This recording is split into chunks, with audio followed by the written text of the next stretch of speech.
Vamos a seguir con Soledad. Soledad es escritora, es letrista de murga, periodista cultural, cineasta y docente. Soledad desde el año 2018 edita la sección de cultura del semanario Brecha. Cuando quiera, Soledad. Bueno, hola. Qué bueno escuchar a Diego. Gracias, Diego, por tu intervención alucinante. Hermoso escuchar esas cosas, ¿no? Hermoso escuchar tus palabras y, bueno, me da mucha pena que nos estemos encontrando por Zoom para hablar de cultura popular. La verdad, sería más lindo tomarse un vino. Pero bueno, vamos arriba, es lo que hay.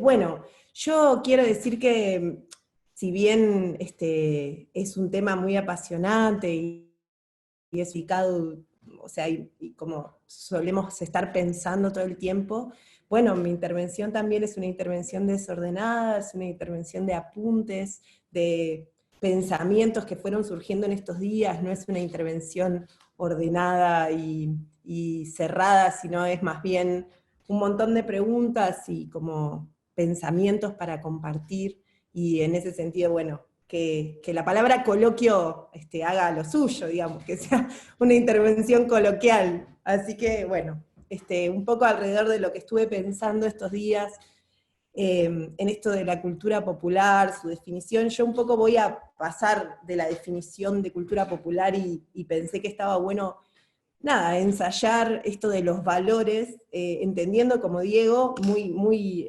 en acuerdo, que hay algo de ese valor que hay que resignificar, ¿no? Como, bueno, evidentemente, ¿qué valores puede tener la cultura popular que no sean ese valor de cambio, ¿no? Como, bueno, entendiendo una cultura que tiene otras formas de intercambio y que implica otras formas de intercambio y otras, en principio, unas actividades, ¿no?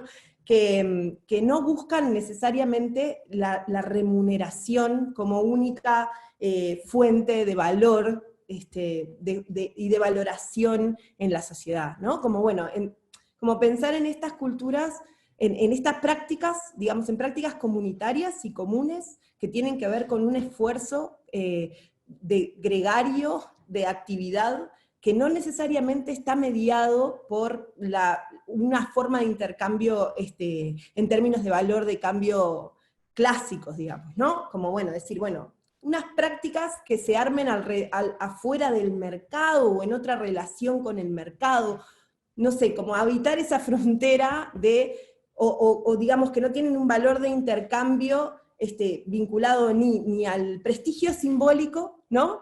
Ni a la idea de prestigio simbólico, ni a la idea de prestigio monetario o económico, ¿no? Como que se salieran prácticas que se salgan como de esa lógica y que sean comunitarias y colectivas. Lo pensé un poco en ese sentido, ¿no?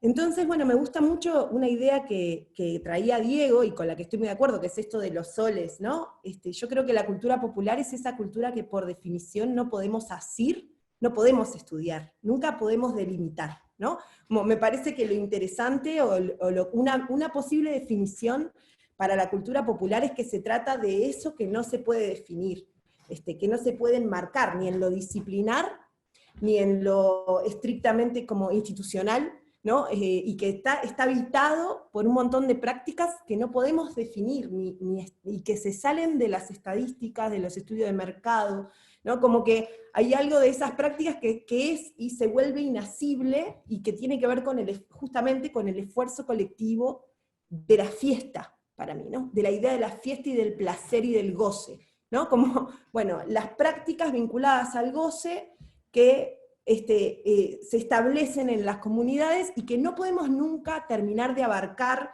estudiar ni cerrar en términos ni académicos ni de mercado, ¿no? Como hay algo ahí que se fuga. Esa para mí es la cultura popular. Hay algo que tiene que ver con lo que se fuga, con lo que no se puede, con esa idea de la poesía como forma de verdad, ¿no? De algo que no podemos nunca asir o aprender del todo, ¿no? Porque ocupamos un lugar, porque más allá de la relación entre centro y periferia, somos de un barrio, habitamos un espacio, habitamos un tipo de comunidad. Entonces, todas las culturas que por diferentes razones, espaciales, temporales, geográficas, de lenguaje, de clase, o sea, todas las culturas que se dan por ahí, digamos, esas prácticas vinculadas al goce que se dan por ahí, son eso que no podemos ni premiar del todo, ni que entra dentro de, ¿no? Me parece como dentro de lo canónico como gran espacio institucional, ¿no? Y del mercado también, como en ese sentido. Entonces, pienso que esa cultura de la fiesta, de lo ritual, de lo poético, esa cultura que no se puede asir, que no puede ser catalogada, que no puede delimitarse, que nunca se termina, que tenemos que entender que es algo que es un campo, ¿no? Donde rigen un montón de incertidumbres colectivas, individuales y colectivas, y que me parece que está bueno renunciar a delimitar, ¿no? Como en un punto soltar la necesidad de decir la cultura popular llega hasta acá, y entender que es algo que no se va a poder nunca delimitar del todo, ¿no? Como que nunca vamos a poder decir, bueno, hasta acá llega lo profesional, hasta acá llega lo popular, ¿no? Como hasta acá llega lo que es puro, lo que es tradicional, hasta acá llega lo que es innovador, generacional, ¿no? Hay algo de habitar lo difuso, lo plural, que me parece como un valor. Me parece que ahí hay un valor, que es algo que nosotros no podemos, no sé, es como, bueno, pienso en esta relación de la música con la atonalidad, ¿no?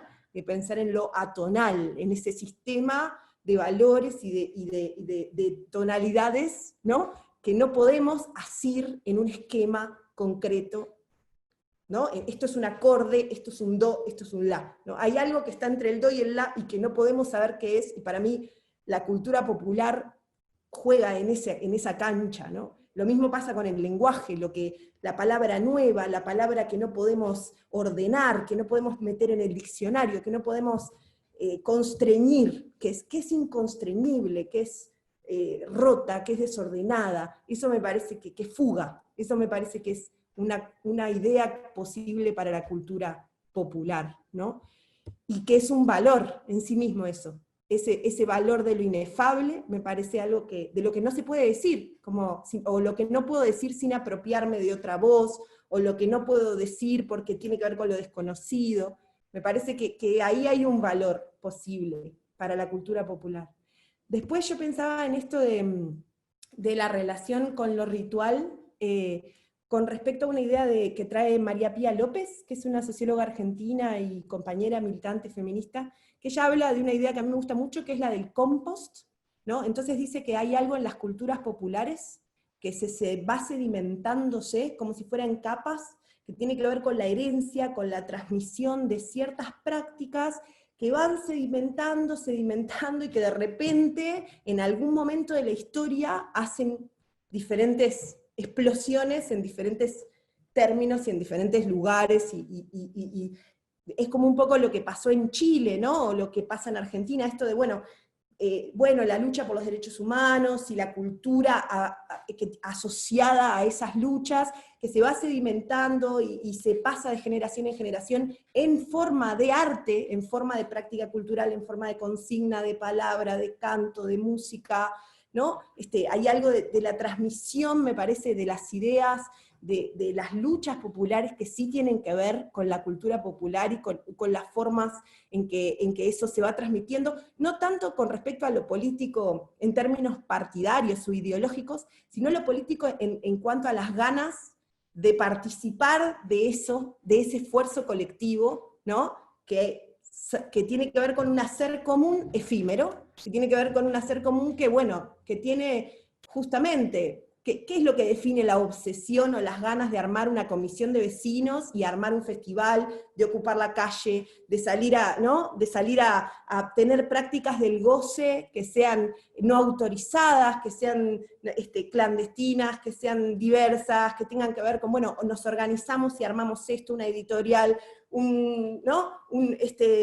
publicamos un librito, armamos una murga, cantamos en un coro, esas cosas que son gregarias y que tienen que ver con el hacer colectivo, bueno, implican, me parece, como una transmisión de ciertas prácticas del cuerpo, de prácticas del hacer y del estar, que están muy vinculadas para mí con una forma de la política común, más allá de lo ideológico, ¿no? Esto de juntarse, armar el baile, organizar, hacer la comida, ¿no? Poner la música, definir quién va, poner las luces, definir el espacio, hacer el asado, ¿no? Como hay algo, comprar la birra, ¿no? Hay algo de elegir la esquina, habitar la esquina, situarse ahí, quedarse ahí todo el día, ¿no? Como hay algo de esas prácticas comunes que cortan con lo individual, lo individualista, y me parece que ahí se aloja una cuestión de lo comunitario, eso, que no se puede asir y estudiar, ¿no? Que tiene algo de lo misterioso, de lo humano, de lo ritual, de lo religioso, en términos muy amplios, ¿no? Me parece. Después creo que también hay una cultura, en la cultura popular, de la participación, de esto de la mezcla entre el artista, ¿no? O sea, yo qué sé, el que toca la viola y la forma en que se pasa la información, la manera en que se enseña, hay algo de eso de ser público y a la vez, o digamos, participar de eventos que son fenómenos en sí, ¿no? Que no es solamente el producto artístico, o sea, no es solamente la cuerda de tambores, no es solamente la orquesta de cumbia, sino también el público y el espectáculo que el público da y se da a sí mismo, digamos. El público que no es público, el público que arma la fiesta junto con el artista, o junto con la artista, ¿no? O que arma la feria, o que arma, yo qué sé, el mercadito, o la feria americana, o la kermés, o, ¿no? Que se arma en colectivo. Yo también creo que la educación, y la educación pública en particular, son reservorios de esta cultura. Ahí me parece que hay como digamos, como una paradoja entre esto de la vieja lectura de la izquierda del aparato de la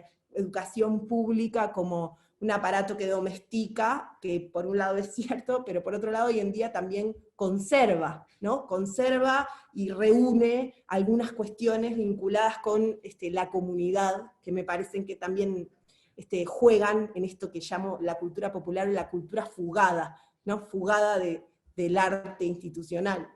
En ese sentido también entra, me parece, en cultura popular lo que tiene que ver con la mirada de género y el arte de las mujeres en tanto sostenibilidad de la vida, digamos, el arte y el goce y el placer de lo doméstico como manera de sostener la vida. Esto es, las plantas, yo qué sé, las bailes, la música, el mate compartido, la comida, el huevo, el azúcar, ¿no? Todo eso comunitario que se arman en relación a la crianza de los niños, a los cuidados, al sistema de cuidados, al trabajo doméstico, que también me parece, ¿no?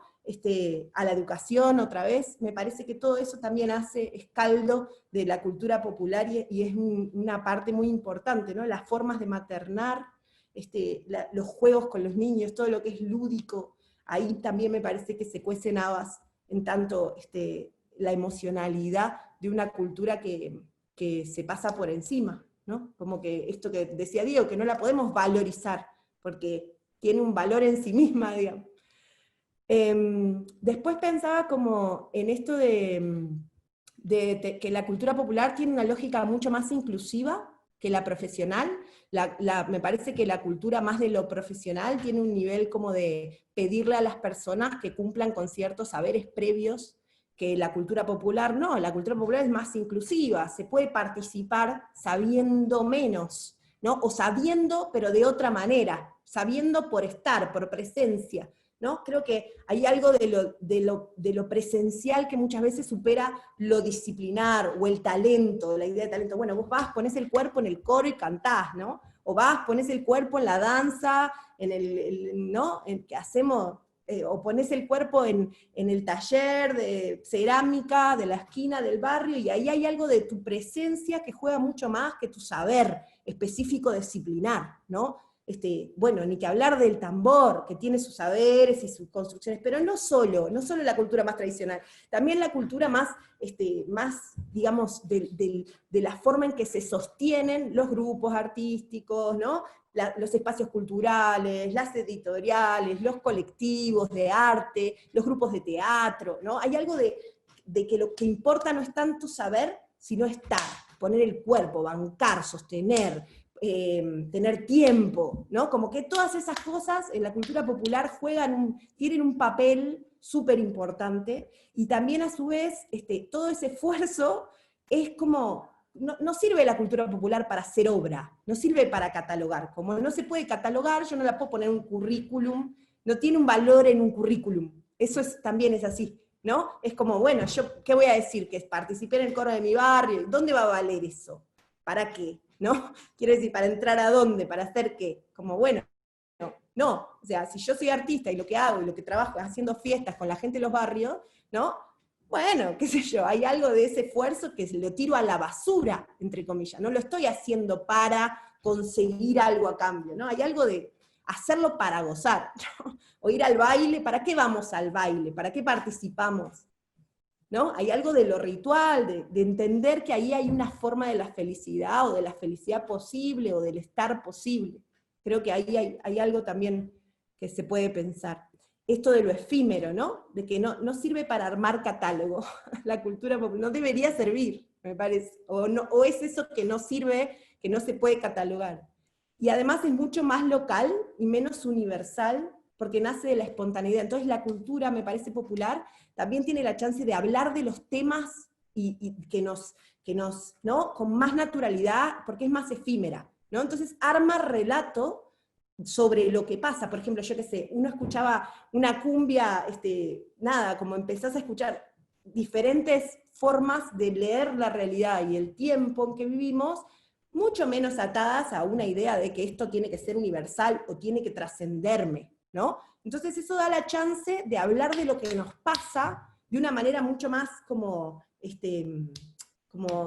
rápida, de mucho más efímera, pero también mucho más del momento. Es esto, bueno, ahora voy a hacer una canción sobre las mujeres que están matando, y la hago, ¿no? O esto de las tesis, las chilenas que se pararon y que revolucionaron el mundo haciendo una performance, ¿no? Esto de, bueno, ¿por qué? Porque están hablando de algo político que pasa hoy, ¿no? Que no tiene una voluntad de trascendencia en un canon o de universalidad, tiene que ver con algo de la urgencia de expresar lo que pasa en el momento. Me parece que la cultura popular tiene esa capacidad de flexibilidad o de porosidad en su discurso, en su hacer, que es mucho menos dura, digamos, y fría que todo lo que tiene que ver con enclaustrar, con conservar, ¿no? No es una cultura que se conserve, es una cultura del tiempo que fuga, ¿no?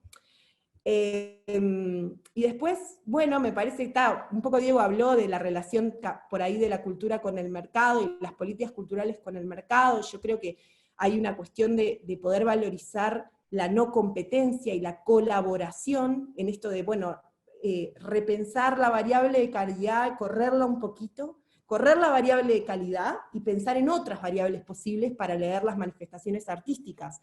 Esto que yo decía, de leerlas como fenómenos, de leerlas como cuestiones que suceden, de leerlas como con un valor que salga, que se corra del valor, pero que se corra en serio y que tenga que ver con favorecer la práctica de la existencia, como decía Diego, que porque la práctica de la existencia muchas veces necesita recursos de muchos tipos, recursos del Estado, y cuanto más las personas tienen que laburar para comer y tienen que hacer de sus prácticas, gastar más tiempo y más horas para poder cumplir con la vida y sostener la vida, menos tiempo y menos recursos les quedan para armar estos sentidos comunitarios, ¿no? Ni que hablar de las violencias que impiden que podamos transitar espacios de lo popular, diferentes personas, diferentes cuerpos, con mucha más libertad, digamos, y menos miedo. Eso también me parece que es como súper importante, ¿no? Como el tránsito, habilitar el tránsito por esas culturas, también es un trabajo de tener recursos para eso, recursos intelectuales, recursos afectivos, recursos del cuerpo, recursos de tiempo.